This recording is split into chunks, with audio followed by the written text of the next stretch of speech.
তো বন্ধুরা, তোমরা সবাই কেমন আছো? আশা করি সবাই ভালো আছো। তো তোমরা অন স্ক্রিনে দেখতে পাচ্ছ দ্বিতীয় গতিসূত্র। তোমরা দ্বিতীয় গতিসূত্র অনেক বইয়ে পড়েছো।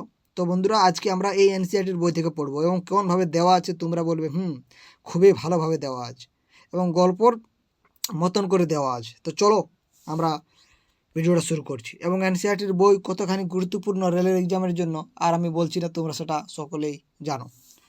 তো দেখো, প্রথম গতিসূত্র এর আগের দিন আমরা আলোচনা করে ফেলেছি। তো সেখান থেকে একটা ধারণা পেয়েছি যে বাইরের থেকে আমরা যখনই বল প্রয়োগ করব তখনই কিন্তু স্থির বস্তুর অবস্থার পরিবর্তন হবে। আর যদি বাইরের থেকে যদি কোনো বস্তুকে বল প্রয়োগ না করি তাহলে সে কিন্তু স্থির অবস্থায় থাকবে। এবং গতিশীল বস্তুকে যদি আমরা বাইরের থেকে বল প্রয়োগ করে যদি দাঁড় করাবার চেষ্টা করি তাহলে দাঁড়াবে। যদি আমরা বাইরে থেকে বল না প্রয়োগ করি তাহলে কিন্তু সেই গতিশীল অবস্থায় থেকে যাবে। এটা তোমরা সকলে জেনেছো, ভালোভাবেই জেনেছো, কারণ এখান থেকে আমরা খুব ভালোভাবেই আপনাদেরকে বলে দিয়েছি। তো আজকে আমরা দ্বিতীয় গতিসূত্র নিয়ে আলোচনা করব। তো তার আগে আপনাদেরকে বলে দিই দ্বিতীয় গতিসূত্রটা কী। তো তোমরা অন স্ক্রিনে দেখতে পাচ্ছ কি রয়েছে। বস্তুর ভরবেগের পরিবর্তন হার বস্তুর উপর প্রযুক্ত অপ্রতিমিত বলের সমানুপাতিক এবং প্রযুক্ত বলের অভিমুখের ভরবেগের পরিবর্তন ঘটে। তাহলে প্রযুক্ত বলের অভিমুখে কিন্তু ভরবেগের পরিবর্তনটা ঘটবে। এখান থেকে তোমাদের লাইন থেকেও তুলে প্রশ্ন দেয় যে যদি আমরা বল প্রয়োগ করি তাহলে বলের ক্রিয়ামুখেই ভরবেগের পরিবর্তনটা ঘটে। কোন দিকে ঘটবে? তখন বলবে ক্রিয়ামুখেই। এবং এই অপ্রতিমিত বলটা কী জিনিস এটা আপনাদেরকে এর আগের ভিডিওতে ভালোভাবে বুঝিয়ে দিয়েছি। তো এই অপ্রতিমিত বল এর ইংলিশটা কি? তো সেটা হচ্ছে বন্ধুরা আনব্যালেন্স ফোর্স। তো আশা করি জিনিসটা বুঝতে পেরেছো। এবার এখান থেকে কী প্রশ্ন আসবে সেগুলো দেখো। জাড্য, এই যে জাড্য ধর্মটা এটা আপনাদেরকে বলে দিয়েছি যে স্থির বস্তু চিরকাল স্থির থাকছে, সেই স্থির থাকার এবং গতিশীল বস্তু চিরকাল গতিশীল থাকছে, এই থাকার প্রবণতাকে আমরা জাড্য বলছি। এটা প্রথম গতিসূত্রকে আবার জাড্য সূত্র বলা হয়ে থাকে। তো এইগুলো হচ্ছে ব্যাপার। দ্বিতীয় গতিসূত্রে সেখানে কি হচ্ছে দেখো, এখানে আমরা কি পড়বো সেটা হচ্ছে মেন ব্যাপার। যেমন টেবিল টেনিস খেলার সময় টেনিস বলটি কোনো খেলোয়াড়কে আঘাত করলে তা তাকে আহত করে না। অন্যদিকে যখন দ্রুত গতিশীল একটি ক্রিকেট বল কোনো দর্শককে আঘাত করলে তাও দর্শকের আহত করতে পারে। রাস্তার পাশে দাঁড় করিয়ে রাখা একটি স্থির ট্রামের দিকে নজর না দিলে অসুবিধা নেই, কিন্তু একটা গতিশীল ট্রাক তার গতিবেগে যতই কম হোক না কেন, যেমনকি 5 মিটার পার সেকেন্ড যদি তার গতিবেগটা হয়ে থাকে, সেক্ষেত্রেও কিন্তু কী হবে, গতিপথে দাঁড়ানো একজন লোককে মেরে ফেলতে পারে। এগুলো কী জন্য হচ্ছে এগুলো আমরা জানবো। একটি ক্ষুদ্র ভর এমন একটি বুলেট ওই একজন লোককে হত্যা করতে পারে যখন সেটি বন্দুক থেকে ছোড়া হয়। সেই সময় পর্যবেক্ষণ থেকে বোঝা যায় যে বিভিন্ন বস্তু কর্তৃক সৃষ্ট আঘাতের পরিমাণ ওদের ভর ও বেগের বেগের উপর নির্ভরশীল। অনুরূপভাবে যদি আমরা বলি কোনো বস্তুকে ত্বরিত করতে অধিক বেগ সঞ্চালন করতে অধিক বল প্রয়োগ করতে হবে। ধরো কোনো একটা বেশি ভারী বস্তু রয়েছে, সেটাকে আমরা অনেক বেশি বল প্রয়োগ করতে হবে, সেটা বলতে চাইছি। অর্থাৎ একটি গুরুত্বপূর্ণ রাশির অস্তিত্ব বর্তমান যা ভর ও বেগের উভয় রাশির সমন্বয় করে এবং নিউটন ভরবেগ নামক একটি রাশির অবতারণা করেন। তো দেখো, বস্তুর ভরটাকে এম দিয়ে ডিনোট করছে এবং বেগটাকে ভি দিয়ে ডিনোট করছে, তাহলে ভরবেগটা কত হবে? তখন এই হচ্ছে সূত্র পি সমান এম ভি। এবং এখান থেকে আমরা অনেক কিছু পাবো বন্ধুরা। তো সেগুলো আমরা একে একে আলোচনা করব। তো দেখো, ভর বেগের মান ও দিক উভয় আছে, তোমাদের প্রশ্ন আসতে পারে তাহলে ভরের বেগের কি আছে? মান এবং দিক উভয় আছে, তাই এটা কি রাশি? কমেন্ট করে তোমরা জানাও। বস্তুর বেগ ও ভরবেগের দিক একই হয়, তাহলে বস্তুর বেগ এবং ভরবেগের দিকটা কি হবে? একই দিকে হবে। ভরবেগের এসআই একক হচ্ছে কিলোগ্রাম মিটার প্রতি সেকেন্ড। এই যে কেজি এম পার এসটাকে আমরা উপরে যখন লিখি তখন -1 লিখে দিই। যেহেতু একটি অপ্রতিমিত বলের প্রয়োগ বস্তুর গতিবেগে পরিবর্তন ঘটায়, সুতরাং এটি অস্পষ্ট যে বল বস্তুর ভরবেগের পরিবর্তন করে। চলো আমরা এমন এক অবস্থা বিবেচনা করি যেখানে এইগুলো বেশি আর আমরা যাচ্ছি না, এগুলো তোমরা পড়ে নেবে। তো এই হচ্ছে ব্যাপার। দেখো, আমাদের মেন সূত্র তাহলে কী রয়েছে? এই যে সূত্রটা সেটা হচ্ছে ভরবেগ সমান কি? ভরবেগ অর্থাৎ পি সমান হচ্ছে এম ভি। এম সমান ভর আর ভি সমান কি বললাম আপনাদেরকে? বস্তুর ভর। না সরি, ভুল বলছি আমি আপনাদেরকে। এম সমান কি? বস্তুর ভর। আর ভি সমান গতিবেগ এবং পি সমান কি ভরবেগ। এবার দেখো এবারে কেমনভাবে সূত্রটা প্রতিষ্ঠিত হয়েছিল, এরকমভাবে সূত্রটা প্রতিষ্ঠিত হয়েছিল। তো এগুলো আমরা আর বেশি কিছু বলছি না। দেখো ভর ও ত্বরণের এসআই একক যথাক্রমে কেজি এবং মিটার পার সেকেন্ড স্কোয়ার। তাই ত্বরণের একক হচ্ছে মিটার পার সেকেন্ড স্কোয়ার এবং ভরের একক হচ্ছে কেজি। বুঝতে পেরেছো? হ্যাঁ, তো 1 কেজি ভরের উপর কেসে 1 মিটার পার সেকেন্ড স্কোয়ার ত্বরণ উৎপন্ন করতে যে পরিমাণ বলকে যে পরিমাণ বল আমাকে একক বল বলা হয়, অর্থাৎ তোমরা দেখতে পাচ্ছ এখানে এ সমান একক, এবং বলের একক হচ্ছে কি kg metre per second square, যাকে আমরা নিউটনের চিহ্ন এন দিয়ে প্রকাশ করি। এই দেখো তোমাদের বলের একক যদি নিউটন না দেয়, যদি এটা দিয়ে থাকে তাহলে কিন্তু এটা হবে kg metre per second square. এবার আপনাদের এখান থেকে কনফিউজ করার মতন প্রশ্ন এবং যেটা রেলে এসেছিল যে বলের একক কী, তখন আপনারা বলবেন নিউটন। ভরের একক কী, তখন আপনারা কি বলবেন? ভরের একক কী, তখন আপনারা কি বলবেন? তখন আপনারা বলবেন কেজি। বুঝতে পেরেছো? এবং ভারের একক কী, তখন আপনারা কি বলবেন? কমেন্ট করে জানাও এবার যদি বুঝতে পেরেছে তো।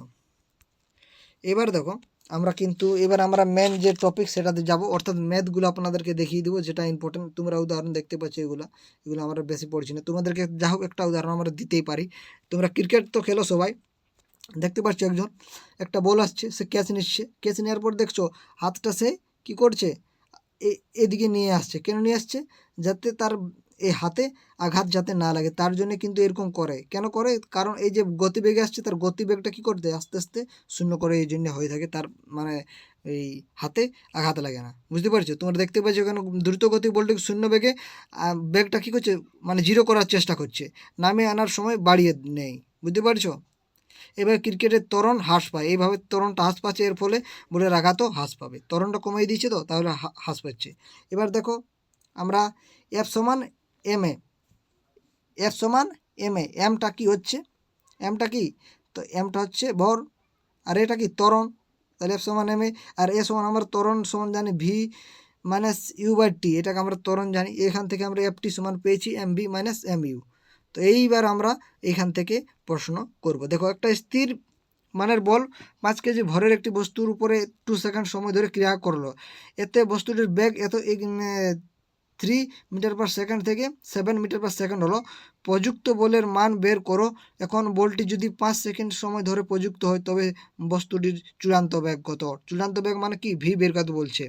তো এখান থেকে আমরা ভি বের করবো কী করে? দেখো যে মানগুলো দেওয়া আছে আপনাদেরকে প্রথমে লিখে নিতে হবে।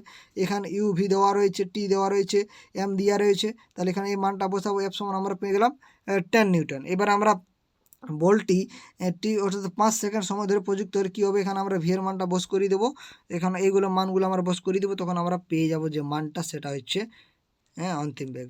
এবার দেখো এখানে সেম একটা প্রশ্ন দেওয়া রয়েছে, এখানে কী রয়েছে, কোনো ক্ষেত্রে বৃহত্তর বল প্রয়োগ করলে 5 কেজি ভরকে 5 মিটার পার সেকেন্ড ত্বরান্বিত করতে, এটা কি, এটা ত্বরণের মান 5 মিটারটা কী করে আমি বুঝলাম ত্বরণের মান? কারণ এসের উপরে স্কোয়ার আছে তাই, আর আমরা জানি মিটার পার সেকেন্ড স্কোয়ার হচ্ছে ত্বরণের একক, তাই এটা অবশ্যই ত্বরণের মান হবে।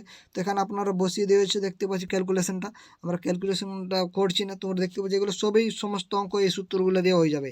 তাই কী সূত্র আপনাদেরকে মনে রাখতে হবে, এই সূত্রটা আপনাদেরকে মনে রাখতে হবে। এবার আপনাদের যেটা ইম্পর্টেন্ট একটা অঙ্ক আপনাদেরকে দেখিয়ে দেবো, সেটা হচ্ছে 9.5, যেটা খুবই ইম্পর্টেন্ট অঙ্ক এবং আপনাদের এক্সামে আসার জন্য একেবারে যথোপযুক্ত।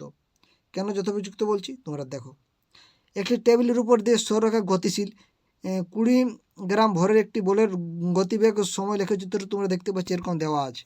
এদিকে রয়েছে গতিবেগ, ওয়াই অক্ষ বরাবর, এক্স অক্ষ বরাবর রয়েছে সময়। তাহলে বলটিকে স্থির অবস্থা আনতে বলটির উপর টেবিলে কত বল প্রয়োগ করতে হবে? তো দেখো এখানে যেসবগুলো দেওয়া আছে, বলটি প্রারম্ভিক বেগ দেওয়া আছে 20 সেমি পার সেকেন্ড।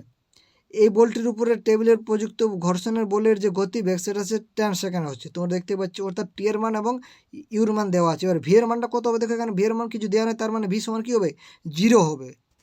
এবার আপনারা বসিয়ে দাও, কী করতে হয়েছে, ত্বরণ এ সমান V minus you by T. কেন ত্বরণে বের করেছি? কারণ এখানে আমরা বল বের করতে, যদি এফ সমান এম এ, তো এমটা আমরা তো পাচ্ছি, এবার এটা মানটা যদি না জানি তাহলে কী করে হবে?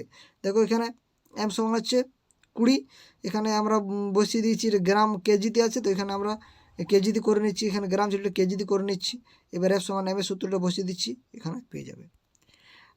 ঋণাত্মক চিহ্ন বোঝাচ্ছে যে টেবিলটির দ্বারা প্রযুক্ত ঘর্ষণ বলটির গতির বিপরীতে অভিমুখী ক্রিয়া করছে, মানে বিপরীত দিকে ক্রিয়া করছে। তৃতীয় গতিসূত্র তোমরা সকলে জানো, প্রত্যেক ক্রিয়ার এবং বিপরীত প্রতিক্রিয়া আছে। তো এটা আর কিছু বলছি না, এই যে এই তৃতীয় সূত্র থেকে তোমরা এর উদাহরণ অনেক জানো। যখন আপনার বন্দুক থেকে গুলি ছোড়ো তখন পিছন দিকে একটা ক্রিয়া কাজ করে, সরি ক্রিয়া নয় প্রতিক্রিয়া। আমরা যেটা ছাড়ছি সেটা ক্রিয়া হচ্ছে, আর যেটা আমরা তোমরা দেখো, তোমরা এই বন্দুকটা ছাড়ো, তোমরা দেওয়ালে, তোমাদের হাতে বল আছে, দেওয়ালে তোমরা কী করো, দেওয়ালে বলটাকে মারো, দেখো বলটা তোমাদের দিকে চলে আসবে। তো তোমরা যেটা মারছো সেটা হচ্ছে ক্রিয়া, আর বল যে দেওয়ালটা তোমাদের দিকে বলটা দিয়ে দিচ্ছে সেটা হচ্ছে প্রতিক্রিয়া। বুঝতে পেরেছো? এইটুকু মনে রাখো, সেরকম কিছু ইম্পর্টেন্ট নয়। এবারে আমরা ভরবেগের সংরক্ষণ তোমরা দেখতে পাচ্ছ এখানে। তো এটা তোমরা যদি না বুঝতে পারছো তো তোমরা হ্যাঁ এই ছবিটা দেখো, ভরবেগ। এই যে দেখতে পাচ্ছ একজন 20 কেজি ভরের একজন লোক, সে 5 মিটার পার সেকেন্ডে এদিকে ছুটে আসছে এই হকি বলটার দিকে, আর এই 55 কেজি ভরের একজন সেটা 6 মিটার পার সেকেন্ড করে বেগে ছুটে আসছে বলটাকে মারার জন্য। তাদের মধ্যে ধাক্কাধাক্কি হচ্ছে, কার দিকে পড়ে যাবে, তো সে পড়ে যাবে ওই 55 কেজি ভরের দিকেই পড়ে যাবে। বুঝতে পারছো? এবারে আমরা যে সূত্রগুলো ইম্পর্টেন্ট সেগুলো মনে রাখতে হবে, তাছাড়া আপনার ম্যাথ এখান থেকে করতে পারবে না। তো দেখো যে সূত্রটা আপনাদেরকে বলছি সেটা দেখো, M A U A plus M B U B সমান M A V A plus M B VB. অর্থাৎ আমরা যদি বলি একটি আদর্শ সংঘর্ষ পরীক্ষার ফলস্বরূপ আমরা বলতে পারি যে সংঘর্ষের আগে কি হচ্ছে, সংঘর্ষের আগে বস্তু দুটির ভরবেগের যোগফল এবং সংঘর্ষের পরে বস্তু দুটির ভরবেগের যোগফলটা কী হবে, সমান হবে যখন এদের উপর বাহ্যিক অপ্রতিমিত বল ক্রিয়া কী করে না, সেই সময় কিন্তু এটা ঘটবে। একে আমরা ভরবেগের সংরক্ষণ বলি। অর্থাৎ যখন অপ্রতিমিত বলটা যখন আমরা ক্রিয়া করব না তখন কি হবে, এই যে সংঘর্ষের আগের যে বলটা হবে তার ভরবেগটা যে হবে সেটা যোগফল, এবং পরে যে ভরবেগটা হবে তার যোগফলটা কি হবে, সমান হবে। বুঝতে পেরেছো?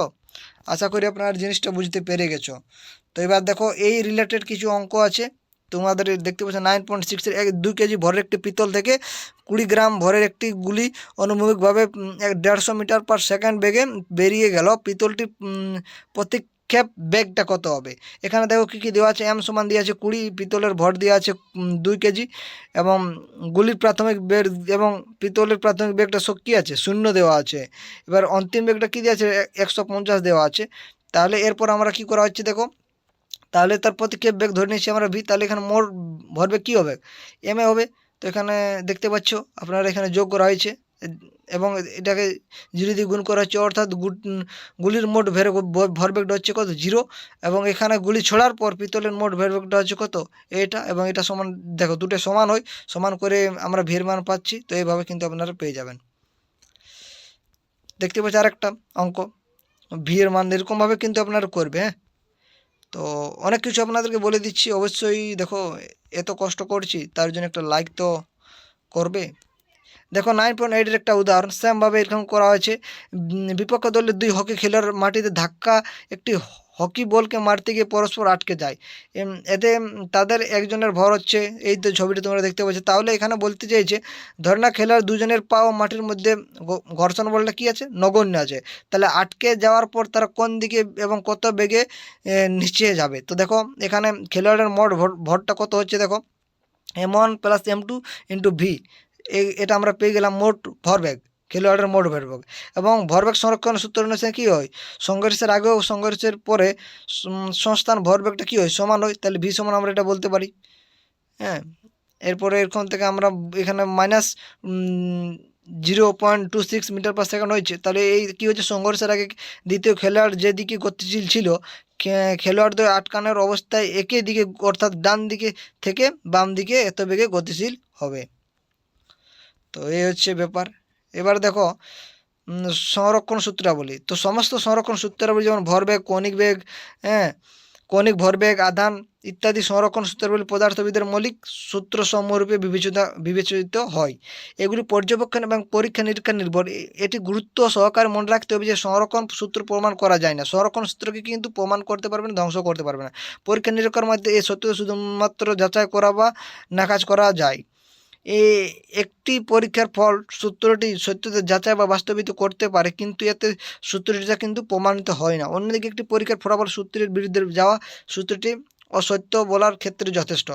অনেক পর্যবেক্ষণ ও পরীক্ষা নিরীক্ষা থেকে ভরবেগের সংরক্ষণ সূত্র প্রতিষ্ঠা করা হয়েছে। এ সূত্র প্রণয়ন করা হয়েছিল প্রায় 300 বছর আগে। মজার ব্যাপার হচ্ছে এখনও পর্যন্ত এই পরিস্থিতি হয়নি যে এই সূত্রটার কেউ বিরোধিতা করে দেবে। ভরবেগের সংরক্ষণের সূত্রের উপর ভিত্তি করে আমাদের প্রতিদিন জীবনের বিভিন্ন অভিজ্ঞতা ব্যাখ্যা করতে পারি। এবার চলো আমরা সংক্ষেপে জানবো কীসব এই চ্যাপ্টার থেকে আমরা শিখলাম। তো দেখো, প্রথম গতিসূত্র আমরা জানলাম, সেটা কী হচ্ছে, বাইরের থেকে যদি আমরা কোনো বস্তুর উপর বল প্রয়োগ না করি তাহলে স্থির বস্তু চিরকাল স্থির থাকবে এবং গতিশীল বস্তু চিরকাল গতিবেগে সরকায় চলতে থাকবে। এবার দেখো, বস্তুর স্থির অবস্থা বা গতিশীল অবস্থার পরিবর্তনে বাধা দেওয়ার যে স্বাভাবিক প্রবণতা, সেটাকে আমরা জড়তা বা জাড্য বলি। যে প্রথম দিনের ভিডিওতে আমরা আলোচনা করেছি। বস্তুর ভর হলো জড়তার পরিমাপ, তাই এসআই এককটা হচ্ছে কিলোগ্রাম। এবং ভারের একক কি তোমরা কমেন্ট করতে বলেছি, দেখি কে করতে পারো। ঘর্ষণ বল সর্বদা বস্তুর সম্ভাব্য গতির বিপরীতে ক্রিয়া করছে।